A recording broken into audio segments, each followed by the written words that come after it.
I'm going over 20 things that white belts should and maybe should not focus on, grading them with get out, just don't, you can stay, high five, and slap and bump. I'm a Brazilian Jiu-Jitsu purple belt. I've been training for 6 or 7 years, if you count injury time or not. So let's get into this. So the first thing is the death grip. When you're new, white belts like to just grab and hold on, whether they're getting crushed or not, because they don't know what to do.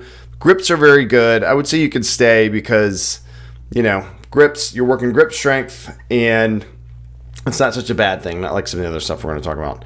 Making frames, slap and bump, baby. Frames is what it's all about, right? With your hips, with your arms in the hips, with your legs if need be. That's what helps you have space to breathe. So that's a definite keeper. Just don't fall over. Right? Sometimes folks, they're in their base or trying to have base. They don't know what base is, and you kind of push on them a little bit and they just fall over, right? So I try and always teach white belts to have a little bit of something, spread your knees out if you're on the ground. Combat base, we can get into that if we do the intro and stuff like that. But basically, don't just fall over because someone gives you a little bit of resistance or you'll set a bad precedent. Learn positions. That is a slap and bump. So before you start the intro class, and this goes with one of the YouTube basics, spoiler alert, you should know what the positions are. What is guard from, worst to best? What is closed guard, open guard, mount, back mount, side control? That is your place to live and know those positions when you're a white belt. Trying takedowns, I would say you could stay on that one. It's good to get some stand up. A lot of places do stand up. Some places don't do a lot of it. For a white belt, I think if you focus on the basic positions in defense and have some stand-up game, that's good, but it's not as much of a high five or a slap and bump for me. YouTube basics, I think it's the high five. To reiterate what you learned in class, there's nothing that gets past repetition or is as good as repetition, right? But if you can see the basics, look at some of those. There's plenty of videos like what white belts need to know and their moves. And there are some good ones out there. If it's basic moves, don't go trying to do ADCC champion moves because it's not going to work for you. You're going to get hurt. You're going to kick someone in the face on accident. Basics, right? Passing guard, what is closed guard, Americana, those kind of things. Hydrate and diet, that is a slap and bump. I'm 52 years old. I've been training since in my late 40s, mid to late 40s. And I need to stay hydrated. I need to eat well, or at least, good most of the time because that gives me the energy. Same things are true for young grapplers, young jiu-jitsu practitioners. Smelly agree. You got to get out, right? If you can't do laundry normally, then when you're not washing your stuff that's sweaty, rolling around on the mat, you can spread disease. It's gross. You stink. Wash your gi or your no gi gear. Outside fitness, just like hydration and diet, you got to build strength. Strength matters in jiu-jitsu. Some people will say it doesn't, but that's not true. Two people with the same skill, if one is a little bit stronger, that's going to be a differentiator. For me, being an older gentleman, strength is a big deal in my overall health. For young folks, it pays to be strong while you're learning jiu-jitsu because you are going to use more strength as you don't have technique. So work out, lift weights, get some cardio in there for sure. Breathe. You got to breathe. Breathe, frame, survive is the thing I say if you've watched the channel before and move anchor. Those are the staples, right? And it's hard, and I freak out sometimes and forget that I can breathe, thinking I can't. But if you focus on breathing while you're framing, it will make a big difference in you being able to learn moves and escape. Trying submissions, I'm going to say you can stay. There's some very white belt submissions like the basic armbar, like the Americana. Triangle is a good drill to do. But again, defense is your friend for the first year and a half. You're going to learn it when you do drills, some submissions as well. But if you can't defend yourself, you're not going to get in a position to be able to submit to somebody unless you get lucky, which is possible, but rare. Don't quit. That should probably be the first one, but I'm not going to rearrange them. That's the key to advancement, right, in jiu-jitsu, in addition to putting time in and practice, is not quitting. And some days you're going to want to quit. Some months you're going to want to quit. You're going to be upset going home. You're not going to be happy because you didn't, quote, win, or you made bad decisions, bad moves. We've all done it. So if you're a new white belt, just accept the fact that you're going to screw up, you're going to get smashed, you're going to feel horrible some days, you're going to feel great some days. And every one of us, from white belt up to black belt, has had the same experience or similar. Stabilizing base.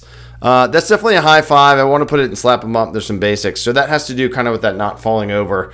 So when you're in someone's closed guard, you're kind of kneeling down, or you have, one hand on their lapel and one on their legs. You want to be stable so I don't just tip you over. So focusing on really making sure that your knees are down, or, one foot's up, one foot's down. You'll learn about all that when you start training.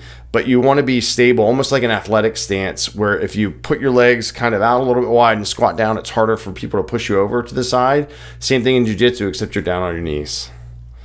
Elbow digging, get out. There's some people, when you have them in closed guard and they have no idea what to do, which is almost all new white belts, they'll drive their elbows into your thighs, which is a shitty thing to do. And that's a good way to have somebody that knows more than you smash you and make you, realize you shouldn't have done that. And it's just rude, and it's no good. Asking questions, for sure. I put it in high five, not slap them up, because don't ask questions ad nauseum where you just ask and ask and ask and ask, right? A lot of jiu-jitsu is worked out by asking questions, doing drills, and then rolling, right? And so, but don't be afraid to pretty regularly ask questions after the instructor shows you something, or if you're not sure what your partner just did, maybe not during the roll, but be like, hey, how did you get me with that? How do you do that? And folks like myself and my teammates that have been training for a little bit, and folks that are better than me, which there are many, like to help you anyway. So we will tell you things to work on, right? Teaching. Just don't, right? You're a white belt for a reason. You're new, and it's just like being new in any job. You're new in jiu-jitsu, your job is to keep these open and keep these shut, unless you're asking questions for yourself. But if you're trying to teach somebody else, maybe they're stuck in the move, something like that, it's helpful to ask a colored belt with a professor, ideally, your head instructor, your professor. They know what's happening. White belts hubbing white belts, we always try and match a colored belt with a white belt. In the classes that I take from instructors, and our instructors are largely black belts, some brown belts as well, or my fellow purple belts. But we try and help them so that they don't get lost. Working guard, for sure, definitely need to stay in that one. I didn't put it up higher because I will put it up higher, actually. So closed guard is kind of a core thing, right, that you need to be good at, so that, imagine you got tackled, someone's trying to pop up and punch you in the face, like the ground and pound in UFC. If you can get your closed guard, if you can hold them down, hold their arms, protect your head, that's a good thing. And I was thinking you can say instead of high five, just because, again, very defensive focused if you're a white belt, and closed guard can help you with that. YouTube fancy, that means fancy moves on YouTube. Just don't do that. Right? You don't know your body unless you wrestled or something. You have some other skill. When you come into jiu-jitsu, you're not used to how your body moves. You're not used to how somebody else's body moves. You don't know what they're trying to do. That move that you watch looks simple, probably because the people that show those moves are really good at jiu-jitsu. So if it's a fancy move, the latest trend, skip it or watch it and go, oh, that's neat, and then go watch a basics video. Shrimp and hip out. You're going to use this forever. From your intro program to, I can only speak to up to purple belt, but I see people shrimping out in black belt, and they emphasize it to me also. So that means we're going to slide our hips out, try and get moving, get a leg in there. Shrimping and hips out is a critical core skill for jiu-jitsu. Spazzy rolls, just don't, I won't say get out, because we've all done it, right? We're all excited, we're all nervous, we're all like, man, I want to get out of here. If I try a little harder, can I beat this guy? Spoiler alert, you're not going to against folks whose belts are colored, unless you happen to be a high-level high school or college wrestler. Then you're a problem, right? But largely, you're going to get tired. We're going to get tired of you maybe headbanging us and kneeing us because you're too spazzy. So just chill out, learn, accept, hey, this is going to be hard. Try, but not like street fight try, right? It's a bit different. And some rules that you'll watch will look like street fights if it's two people that know each other, or rather have been training together for a while, or they're a bit higher level, because they know what they're doing and they're really trying to get after it. And you will too, and you'll build up to that. So really focus on those slap and bump things, right? Framing, learn what the basic positions are, hydrate, and eat a decent diet. You don't have to have a perfect diet, but don't eat crappy food all the time. You have to do fitness outside, right? There's no fitness like jiu-jitsu fitness or in shape. You're not going to build quite the cardio, but there's other things you can do: high intensity interval training, heavy weight training, yoga. I recommend that. I do that once a week as part of my recovery routine. It's yoga and Wim Hof breathing and cold exposure. So I do that very regularly, and it keeps me in the game. Breathing, we all have to breathe, obviously, to stay alive, but in jiu-jitsu, it's important to learn how to kind of control your breath.